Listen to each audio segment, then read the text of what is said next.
깨어 믿음에 굳게 서서 남자답게 강건하라. 너희 모든 일을 사랑으로 행하라. 형제들아, 스데바나의 집은 곧 아가야의 첫 열매요 또 성도 섬기기로 작정한 줄을 너희가 아는지라. 내가 너희를 권하노니 이 같은 사람들과 또 함께 일하며 수고하는 모든 사람에게 순종하라. 내가 스데바나와 부드나도와 아가이고가 온 것을 기뻐하노니 그들이 너희의 부족한 것을 채웠습니다. 그들이 나와 너희 마음을 시원하게 하였으니 그러므로 너희는 이런 사람들을 알아주라. 아시아의 교회들이 너희에게 문안하고 아굴라와 브리스가와 그 집에 있는 교회가 주 안에서 너희에게 간절히 문안하고 모든 형제도 너희에게 문안하니 너희는 거룩하게 입맞춤으로 서로 문안하라. 나 바울은 친필로 너희에게 문안하노니 만일 누구든지 주를 사랑하지 아니하면 저주를 받을지어다. 우리 주여 오시옵소서. 주 예수 그리스도의 은혜가 너희와 함께하고 나의 사랑이 그리스도 예수 안에서 너희 무리와 함께할지어다. 오늘 말씀은 사랑의 동역으로 확장되는 복음이라는 제목으로 말씀을 전하겠습니다. 오늘은 이제 고린도전서의 마지막으로 사도 바울이 복음을 전하고 또 그로 인해서 예수를 믿고 교회를 구성하게 된 여러 열매들에 대한 사람에 대한 인사를 합니다. 그러면서 그 모든 일들이 하나님의 역사하신 일이고 복음의 아름다운 열매를 맺었고 또 이 일에 함께 동역하는 사람들을 이야기합니다.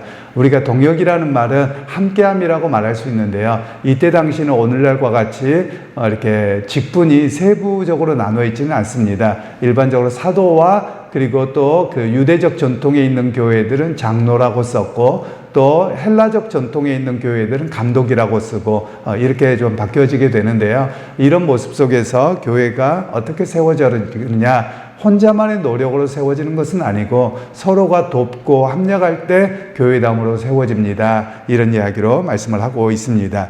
그러면서 오늘 13절에 깨어 믿음에 굳게 서서 남자답게 강건하라 이렇게 말씀합니다. 여기서 깨어 우리말로 이렇게 되었지만 원래 본문에는 깨어라 이렇게 명령형으로 되어 있습니다.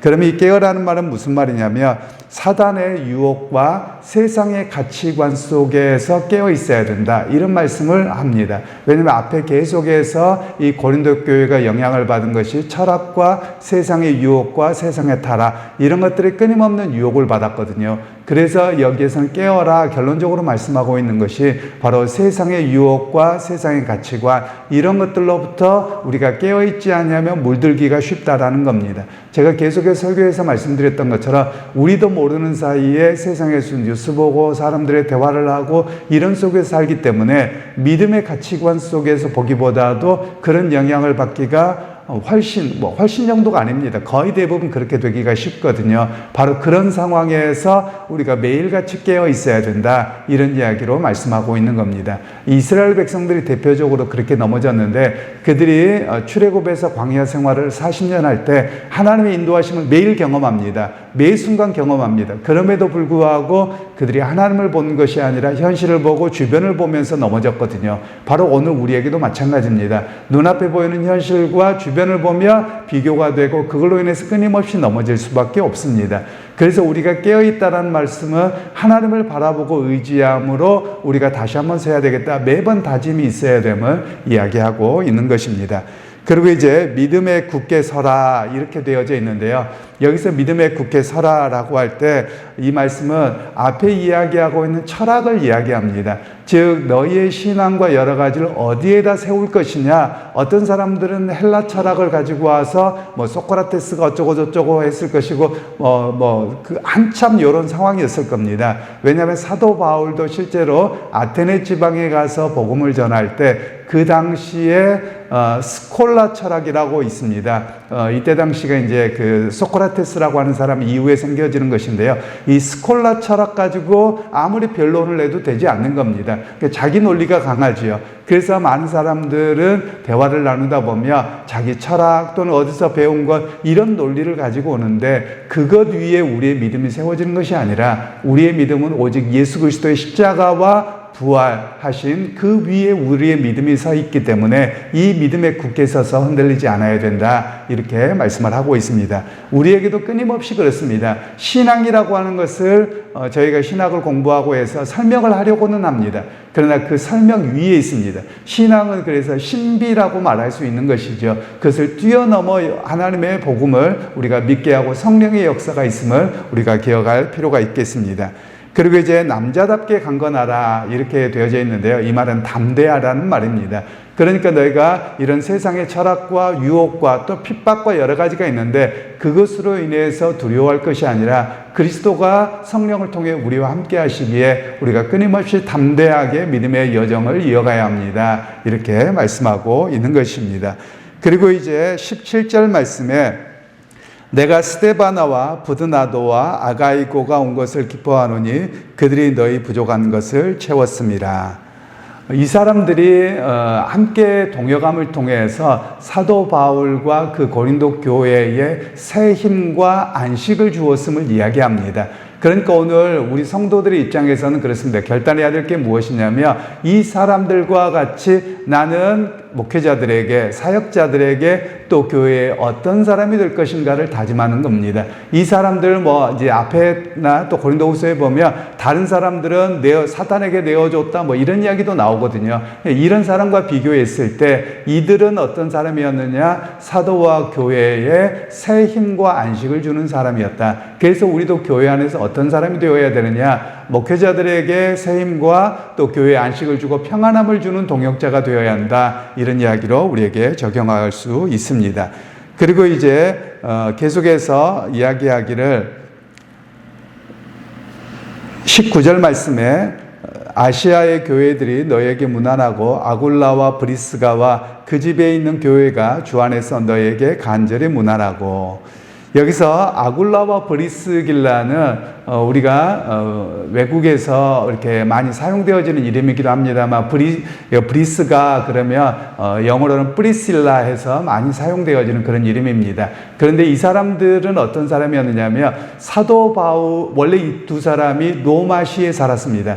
그런데 로마의 황제가 로마에서 유대인을 다 축출합니다. 그때 이 사람도 떠났다가 바울을 만나서 복음을 받아들였고 또 그들의 직업이 뭐냐면 텐트 만드는 일이었습니다. 그래서 바울과 함께 텐트를 만들면서 복음을 전하는 그런 모습이었습니다. 그리고 이들이 이제 다시 로마로 돌아가서 아마 자기의 집을 열어서 교회를 한 것으로 보여집니다. 그래서 여기에 그 집안에 있는 교회란 말은 오늘과 같은 교회당이 있는 건 아니고 그냥 마치 우리 구역 식구들과 같이 집에서 모여지는 그 교회를 이야기합니다. 그래서 그 교회들이 고린도 교회의 안타까움을 보고 기도했다는 겁니다. 오늘날로 이야기하면 다른 나라거든요. 고린도 지역은 이쪽 그리스 지역에 있고 그리고 나머지 교회들은 또 아시아에 있고 이렇게 나눠져 있습니다. 그러니까 이 브리스가와 아글라가 이 아시아 지역에 있으면서 이렇게 기도를 하고 있는, 그러니까 우리로 이야기하면 어떤 모습이 되어야 되느냐면 우리 교회만을 위한 기도가 아니라 다른 교회를 위한 기도 또는 선교지를 위한 기도의 모습이 우리의 신앙과 교회 모습이 되어야 됩니다라는 겁니다.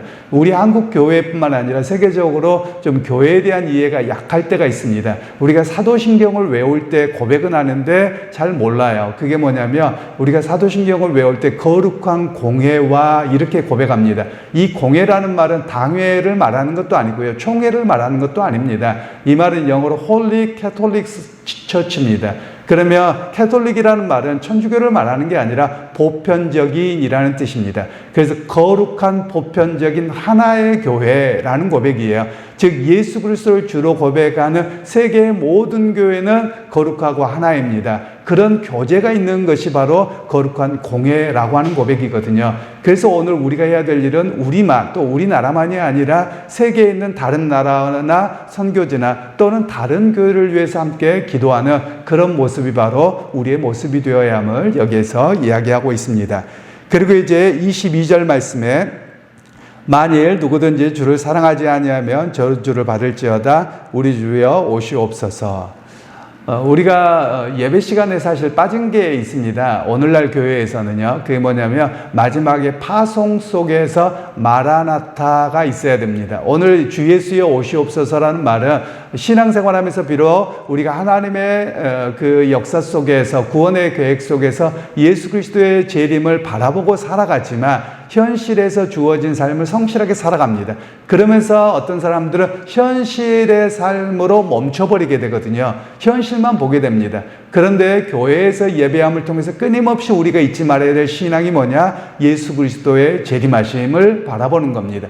그래서 초대교회와 고대교회 때는 예배가 끝나고 목사님의 마지막 축도가 있으면 성도들이 마라나타 주 예수여 오시옵소서 이렇게 외치고서 마지막 예배를 마쳤거든요. 그런데 오늘날은 이런 이렇게 잘 하지 않기는 합니다만 이런 모습들이 초대교회와 고대교회에 있었다 이렇게 이해하시면 좋겠고, 오늘 우리에게도 신앙이 그렇습니다. 끊임없이 우리의 신앙이 그냥 죽어서 천국 가는 거 이렇게 끝나면 안 됩니다. 이거는 내 개인의 역사의 마침표는 될 겁니다. 그런데 하나님의 구원의 계획은 예수 그리스도가 재림하셔서 하나님 나라를 완성하시는 겁니다. 그러니까 우리가 끊임없이 고백해야 될 것은 뭐냐? 주 예수여 오시옵소서. 주 예수께서 오셔서 하나님의 구원의 계획을 이루어 하나님 나라가 완성되게 해주십시오. 물론 그 안에 내 개인의 부활도 있지요. 그러나 하나님의 구원의 계획이 완성되기를 원합니다. 이런 고백이 바로 마라나타라고 하는 고백입니다.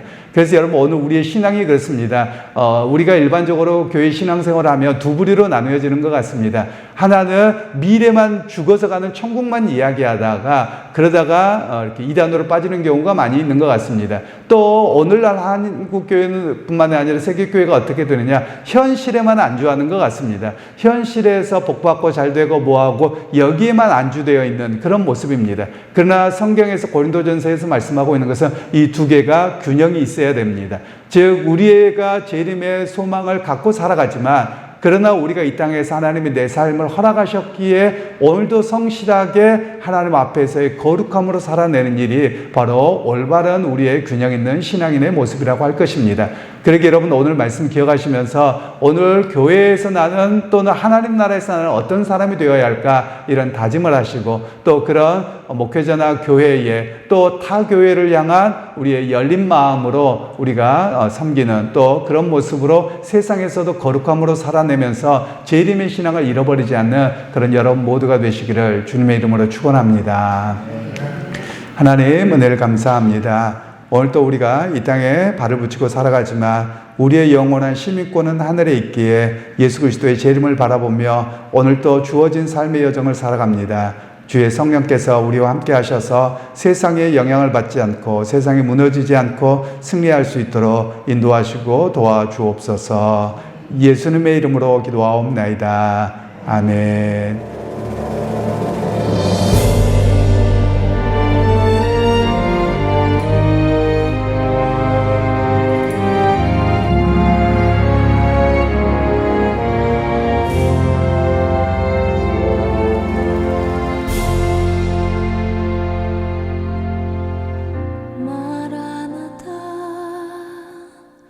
주 예수여